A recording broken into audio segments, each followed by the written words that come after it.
அன்னை தமிழுக்கு முதல் வணக்கம். இன்றைக்கி ஒரு கதை கேட்க தயாராக இருக்கீங்களா? ஒரு ராஜா ஒரு கோவிலில் தன் பிறந்த நாளை முன்னிட்டு அன்னதானம் செஞ்சுக்கிட்டு இருந்தார். அப்போ ஒரு பரம ஏழை வரிசையில் நிற்கிறார். அவனை பார்த்ததுமே மற்றவங்கெல்லாம் முகம் சுழித்து ஒதுங்கி ஓரமாக போயிடுறாங்க. இதை உணர்ந்த அந்த ஏழை, இவங்களுக்கு தான் நம்ம பிடிக்கலையே, வரிசையில் நிற்காமல் ஒதுங்கி நின்று எல்லாரும் அன்னதானம் வாங்கிட்டு போனதுக்கப்புறமா வாங்கிக்கலாம் அப்படின்னு தள்ளி போய் நிற்கிறான். நேரம் போய்கிட்டே இருக்குது. இவன் தள்ளி நிற்கிறதுனால இவனுக்கு பின்னால் வந்தவங்க எல்லாரும் அன்னதானம் வாங்கிட்டு போயிட்டாங்க. சிலர் அன்னதானம் வாங்கினதும் இவனை ஏளனமாக பார்த்து சிரிச்சுட்டே போனாங்க.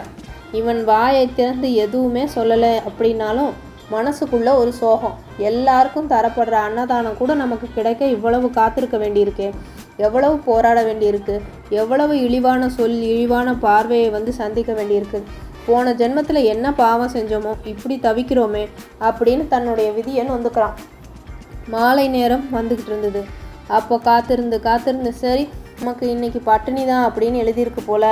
அப்பனே ஆண்டவா, என்னை ஏன்பா இப்படி ஒரு இழி பிறவியாக பிறக்க வச்சுட்ட அப்படின்னு கோபுரத்தை பார்த்து மனசில் இருக்க தன்னுடைய குமுறலை சொல்லி கோவில் பக்கத்தில் இருக்க குளத்தங்கரையில் உட்காந்துட்டான்.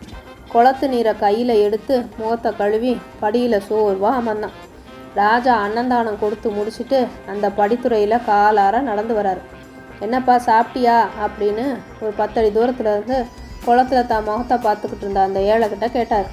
கேட்பது ராஜான்றது தெரியாமல், ஊரே சாப்பிட்டுது, என் தலையில் இன்னைக்கு பட்டினின்னு எழுதியிருக்கு போலங்கய்யா, அதனால தான் சாப்பாடே கிடைக்கல அப்படின்னு விரக்தியாக முகத்தை திருப்பாமலே குளத்து நீரை பார்த்தபடியே பதில் சொன்னான் அந்த ஏழை. அவன் சொன்ன பதில் ராஜாவின் மனதை உருக்கியது. என் பிறந்த நாளில் ஊர் மக்கள் யாவரும் பசியோட உறங்க செல்லக்கூடாது அப்படின்னு தானே அன்னதான ஏற்பாடு செஞ்சோம். ஒரு அப்பாவி ஏழை இப்படி விடுபட்டுட்டானே அப்படின்னு அவன் பக்கத்தில் போய் அவன் தோளில் கையை வச்சு, மன்னித்துடுப்பா, ரொம்ப பசிக்குதா உனக்கு அப்படின்னு கேட்டார். குளத்து நீரில் தலையில் கிரீடம், காதில் குண்டலம், நெத்தியில் திருநீர், முகத்தில் வாஞ்சையோட அரசன் தெரியறத பார்த்து திடுக்கிட்டு எழுந்தான். ராஜா, நீங்கன்னு தெரியாமல் அமர்ந்துக்கிட்டே பதில் சொல்லிட்டேன், மன்னிச்சுக்குங்க அப்படின்னு பதறினான். இவனுடைய பண்பை பார்த்த அரசர் சத்தமாக சிரித்தார். வா, இன்னைக்கு நீ என்னோடைய ராணியோடையும் விருந்து சாப்பிடலாம் அப்படின்னு அவனை பேச விடாமல் இழுத்துட்டு போய் அவரிடம் தேரில் ஏற்றிக்கிட்டு அரண்மனைக்கு போனார். போய் குளிச்சுட்டு வா அப்படின்னு தனக்குன்னு வாங்கி வச்சுருந்த புதிய ஆடையில் ஒன்று அவனுக்கு கொடுத்தார். குளிச்சுட்டு புது ஆடையை அணிஞ்சிட்டு வந்தான். அறுசுவை விருந்து கொடுத்தார்.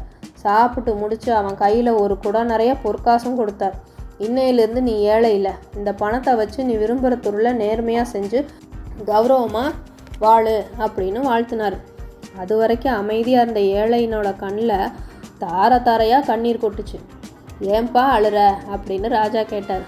நான் இது நாள் வர பிறவி ஏழை அப்படின்னு மட்டும்தான் நினச்சிருந்தேன் ராஜா. இந்த தருணம் தான் நான் ஒரு பிறவி முட்டாள்னு புரிஞ்சுக்கிட்டேன் அப்படின்னு சொன்னான். ராஜா, ஏன் அப்படி சொல்கிற அப்படின்னு கேட்குறார். வாழ்க்கையில் இன்றைக்கி தான் முதன் முறையாக கோபுரத்தை பார்த்து என்னை ஏன் இப்படி வச்சுருக்கேன்னு ஆண்டவங்கிட்ட கேட்டேன். கேட்ட சில நிமிஷத்துலேயே உங்களை அனுப்பி என் தலையெழுத்தில் மாற்றிட்டார். கடவுள்கிட்ட கேட்டால் நாம் கேட்டதை விட இன்னும் பல மடங்கு தருவார் அப்படின்றத இன்னைக்கு வரைக்கும் புரியாத ஒரு முட்டாளாக இருந்துட்டனே அப்படின்னு சொல்லி அழுறான். நமக்கு ஒன்று கிடைக்கலன்னா சராசரியை விட மிகச்சிறந்த ஒன்றை நமக்காக கடவுள் தரப்போகிறாரு அப்படின்றத நம்புங்க, நல்லதே நடக்கும். சும்மாவா சொன்னாங்க, கோபுர தரிசனம் கோடி புண்ணியம்னு. நன்றி. இந்த கதை உங்களுக்கு பிடிச்சிருக்குன்னு நினைக்கிறேன். மீண்டும் வேறு ஒரு கதையுடன் உங்களை சந்திக்கும் வரை உங்களிடமிருந்து விடைபெறுபவர் உங்கள் அன்பு சகோதரி சிவகாமி சண்முகசுந்தரம்.